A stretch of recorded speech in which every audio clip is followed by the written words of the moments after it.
आज के लेक्चर में हम स्टडी करते हैं energy density of electromagnetic waves. Means जो इलेक्ट्रोमैग्नेटिक वेव्स होती है, हमने स्टडी किया कि इलेक्ट्रोमैग्नेटिक वेव्स किससे बनी होती है। ओसिलेटिंग इलेक्ट्रिक फील्ड और oscillating magnetic field. Electromagnetic waves इन्हीं से बनी होती है। अब यहां पर जो इलेक्ट्रोमैग्नेटिक वेव्स की टोटल एनर्जी होती है वो किससे बनी होगी? फिर ऑब्वियसली इन दोनों की वजह से कि जो इलेक्ट्रिक फील्ड ने जितनी एनर्जी दी प्लस जो एनर्जी मैग्नेटिक फील्ड ने दी, उनका कॉम्बिनेशन होगा total energy of electromagnetic waves. अब क्वेश्चन ये अराइज हुआ कि ये जो टोटल एनर्जी बन रही है, क्या ये टोटल एनर्जी इलेक्ट्रिक फील्ड और मैग्नेटिक फील्ड से इक्वली बन रही है? मतलब जितना इलेक्ट्रिक फील्ड डोनेट कर रही है एनर्जी बनाने में, उतना ही मैग्नेटिक फील्ड डोनेट करेगी या कम ज्यादा कंट्रीब्यूट करेगी? ये जो कम ज्यादा एनर्जी कंट्रीब्यूट करेंगे, किसकी एनर्जी ज्यादा होगी, किसकी एनर्जी कम होगी? तो हमें यही पॉइंट प्रूव करना है यहाँ पर। तो इसके लिए हम सबसे पहले एनर्जी डेंसिटी देखते हैं कि इलेक्ट्रिक फील्ड है उसकी एनर्जी डेंसिटी कितनी होगी और मैग्नेटिक फील्ड की एनर्जी डेंसिटी कितनी होगी। फिर हम देखेंगे कि क्या वो इक्वली कंट्रीब्यूट कर रही है टोटल एनर्जी बनाने में इलेक्ट्रोमैग्नेटिक वेव्स की, या फिर डिफरेंट है। तो सबसे पहले हम देखते हैं energy density of electric field. Energy density of electric field. अब energy density of electric field का टॉपिक हम फर्स्ट यूनिट में स्टडी कर चुके हैं, फर्स्ट यूनिट के कैपेसिटर वाले चैप्टर के अंदर। मैं फिर से थोड़ा सा यहाँ पे रिवाइज करवा देती हूँ कि वहां पर हमने क्या लिया था। दो पैरेलल प्लेट ली थी, वहां पर पैरेलल प्लेट पर एक पर क्या था पॉजिटिव चार्ज, दूसरे पर क्या था नेगेटिव चार्ज। दोनों के बीच की डिस्टेंस कितनी थी? d डिस्टेंस थी। यहाँ पे इलेक्ट्रिक फील्ड बन रही थी इनके बीच में। तो एनर्जी का फॉर्मूला क्या था हमारे पास? एनर्जी का फॉर्मूला क्या होता है कैपेसिटर की energy? Half CV square. Energy density किसके इक्वल थी? यही तो थी एनर्जी डेंसिटी, हमने UE से रिप्रेजेंट किया था ना, UE, इसको हमने UE से रिप्रेजेंट किया था। Half CV square. C की वैल्यू दो पैरेलल प्लेट्स के कैपेसिटर के बीच में जब एयर होगी तो कैपेसिटेंस का फॉर्मूला क्या आता है? Epsilon not A divide by D।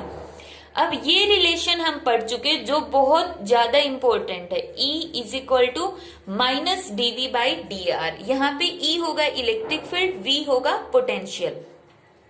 इसको इन शॉर्ट हम ऐसे लिख सकते हैं, पोटेंशियल डिवाइड बाई उनके बीच की डिस्टेंस, दो प्लेट के बीच की डिस्टेंस। ये इसका जनरल फॉर्मूला है। यहाँ से V किसके इक्वल आ गया? E multiply by D। तो V का स्क्वायर मीन्स E का स्क्वायर डिवाइड बाई D का स्क्वायर, D से D कैंसर। तो यहाँ पे आ गया हमारे पास half of epsilon naught E square AD। Area multiply by इनके बीच की डिस्टेंस। अब एरिया मल्टीप्लाई बाई डिस्टेंस क्या होता है? वॉल्यूम होता है। तो यहाँ पे क्या बन गया? वॉल्यूम। वॉल्यूम को इस तरफ ले आओ तो ये हमारे पास क्या बन गई? Energy density. ये तो हमने सिर्फ टोटल एनर्जी ली है, या तो इसको E से ही रिप्रेजेंट कर लो, अगर कोई कंफ्यूजन हो रही हो तो E से रिप्रेजेंट कर लेते हैं। अगर UE से रिप्रेजेंट करना तो UE से रिप्रेजेंट कर लो, ठीक है। तो E बाई V, ये हमारे पास क्या था? एनर्जी डेंसिटी किसके इक्वल आ गई? Half epsilon naught E square. अब ये हम फर्स्ट यूनिट में स्टडी कर चुके, इसलिए मैंने थोड़ा सा फास्ट करवा दिया। अब UE की वैल्यू तो हमने निकाल ली। अब यहाँ पर जो इलेक्ट्रिक फील्ड है उसकी इक्वेशन हमने प्रीवियस लेक्चर में पढ़ी थी कि जो इलेक्ट्रिक फील्ड है वो तो इस तरह से ट्रेवल कर रही है ना, इलेक्ट्रिक फील्ड भी ट्रेवल कर रही है। और उसका ट्रेवलिंग वेव की इक्वेशन क्या आई थी इलेक्ट्रिक फील्ड के केस में? E naught sine of kx minus omega t। यही तो हमने स्टडी किया था ना कि इलेक्ट्रोमैग्नेटिक वेव्स ऐसे मूव कर रही सीधा, और इलेक्ट्रिक फील्ड कंपोनेंट, अब ये इलेक्ट्रोमैग्नेटिक वेव सीधा मूव कर रही है और इलेक्ट्रिक फील्ड कंपोनेंट ऐसे ऊपर नीचे। और जैसे जैसे ये दोनों मूव कर रहे हैं, मैग्नेटिक फील्ड इस तरह से मूव कर रही है, मतलब तीनों एकदम से कंटिन्यूअसली मूव करते हुए जा रहे इस तरह से आगे की तरफ। तो यहाँ पे ई नॉट की ये वैल्यू होगी। अब यहाँ पर हम ये बोल रहे हैं कि जो इलेक्ट्रिक फील्ड है इस तरह से मूव कर रही है, ठीक है, इस तरह से कि जो इलेक्ट्रिक फील्ड है वो ऐसे मूव कर रही है। तो यहाँ पर देखो इलेक्ट्रिक फील्ड का कंपोनेंट कम ज्यादा ज्यादा हो रहा है, ज्यादा हो रहा है, मैक्सिमम हो गया, ई नोट बन गया, फिर से कम हो रहा है, फिर नेगेटिव डायरेक्शन में चला गया। तो यहाँ पे इलेक्ट्रिक फील्ड वो तो वेरी कर रही है ना, चेंज हो रही है, इलेक्ट्रिक फील्ड चेंज हो रही है, तो इसका मतलब एनर्जी डेंसिटी भी क्या हो रही है, चेंज हो रही है। दैट मीन्स एनर्जी डेंसिटी भी चेंज हो रही है। अब इलेक्ट्रिक फील्ड चेंज हो रही है तो एनर्जी डेंसिटी भी चेंज हो रही है। तो चेंज होने वाली थोड़ी ना लेंगे हम, इसकी क्या ले लेंगे, एवरेज वैल्यू ले लेंगे। कि हमें तो ये देखना ना कि इलेक्ट्रोमैग्नेटिक वेव्स के अंदर जो टोटल एनर्जी है उसमें इसने कितना कंट्रीब्यूट किया है। हम एक पर्टिकुलर टाइम पर नहीं देख रहे कि पर्टिकुलर टाइम पर कितना कंट्रीब्यूट किया, हम ओवरऑल देख रहे कि ओवरऑल कितना कंट्रीब्यूट कर रहा है। तो इसलिए ओवरऑल लेने की वजह से हम इसका क्या ले लेंगे, एवरेज वैल्यू। अब एनर्जी डेंसिटी की एवरेज वैल्यू मींस इसके ऊपर हम बार लगा के दिखा देते हैं। एप्सिलॉन नॉट ई की वैल्यू पुट करो, ई नॉट साइन ऑफ के एक्स माइनस ओमेगा टी और इस पूरे का स्केयर, और इसका क्या हो जाएगा फिर एवरेज हो जाएगा, क्योंकि एनर्जी डेंसिटी है तो इस पूरे का हमने एवरेज ले लिया। एवरेज पूरे का ही होगा क्योंकि एक बार जब हम ई की वैल्यू यहाँ पे पुट कर देंगे, जैसे ये हमने पुट कर दी, ये बन गई एनर्जी डेंसिटी। अब जब हम एवरेज लेंगे वो तो पूरे का ही एवरेज लगेगा, लेकिन इनके एवरेज का क्या है, ये तो वैसे भी कांस्टेंट, ये तो वैसे भी एज इट इज ही आएंगे। ई नोट भी कांस्टेंट है, ई नोट क्या है, इसकी पीक वैल्यू वो तो कांस्टेंट ही रहेगी, तो इसलिए हमने ई नोट को भी बाहर ले लिया। अब रह गया साइन वाली टर्म, साइन के एक्स माइनस ओमेगा टी इसका स्केयर, इसका एवरेज किसके इक्वल होता है, 1/2 के इक्वल। ये मैथ्स में पढ़ते हम कि साइन स्केयर इसका एवरेज कितना होता है 1/2, तो इसलिए हमने इसकी जगह मान लिया 1/2। तो इसकी एवरेज, इसको हम ऐसे भी लिख सकते हैं एवरेज एनर्जी डेंसिटी। अगर बार नहीं लगाना तो एवरेज लिख दो, कितनी आ गई 1/4 एप्सिलॉन नॉट ई नोट का स्केयर। अब ये तो किस केस में आई है, energy density in case of electric field. इसी तरह हम एनर्जी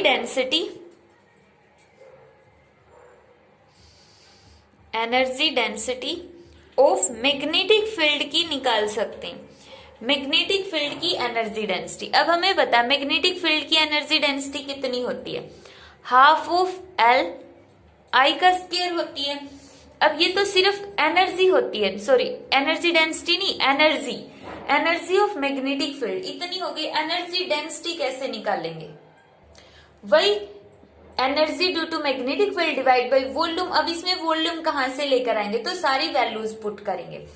अब शॉर्ट में कर देती हूँ क्योंकि ये हमें एग्जाम में पूरा नहीं डिराइव करके दिखाना है, फिर भी हम थोड़ा सा इसको देख लेते हैं कि जो एनर्जी डेंसिटी मैग्नेटिक फील्ड की मतलब हम क्या लेते हैं, एक सोलेनोइड, वहां पे क्या होगा नंबर ऑफ टर्न्स होगी।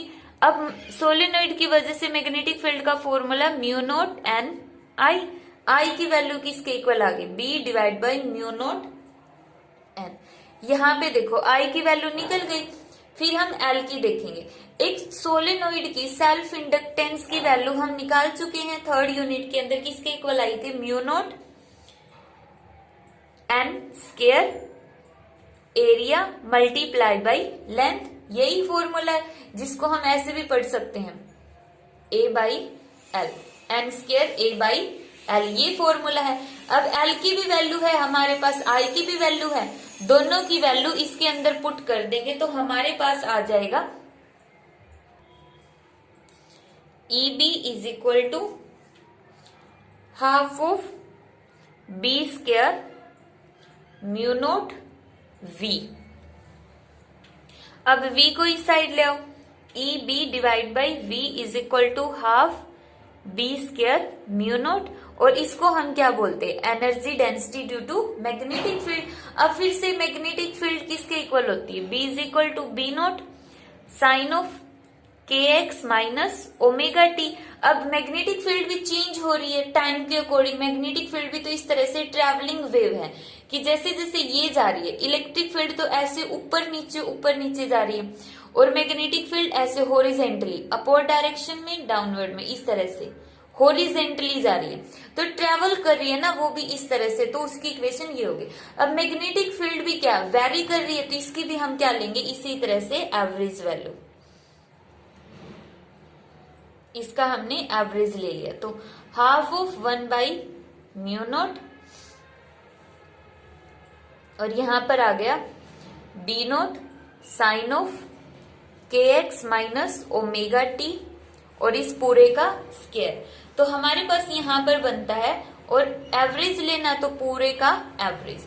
तो यहां पे हमारे पास म्यू बी का एवरेज आ जाएगा 1/2 एप्सिलॉन नॉट, नहीं एप्सिलॉन नॉट नहीं, यहाँ पे तो म्यू नॉट है ना, बी नॉट का square divide by mu not, और फिर से साइन का एवरेज कितना आएगा 1/2। तो हमारे पास आ गया ये 1/4 बी नॉट का square divide by mu not.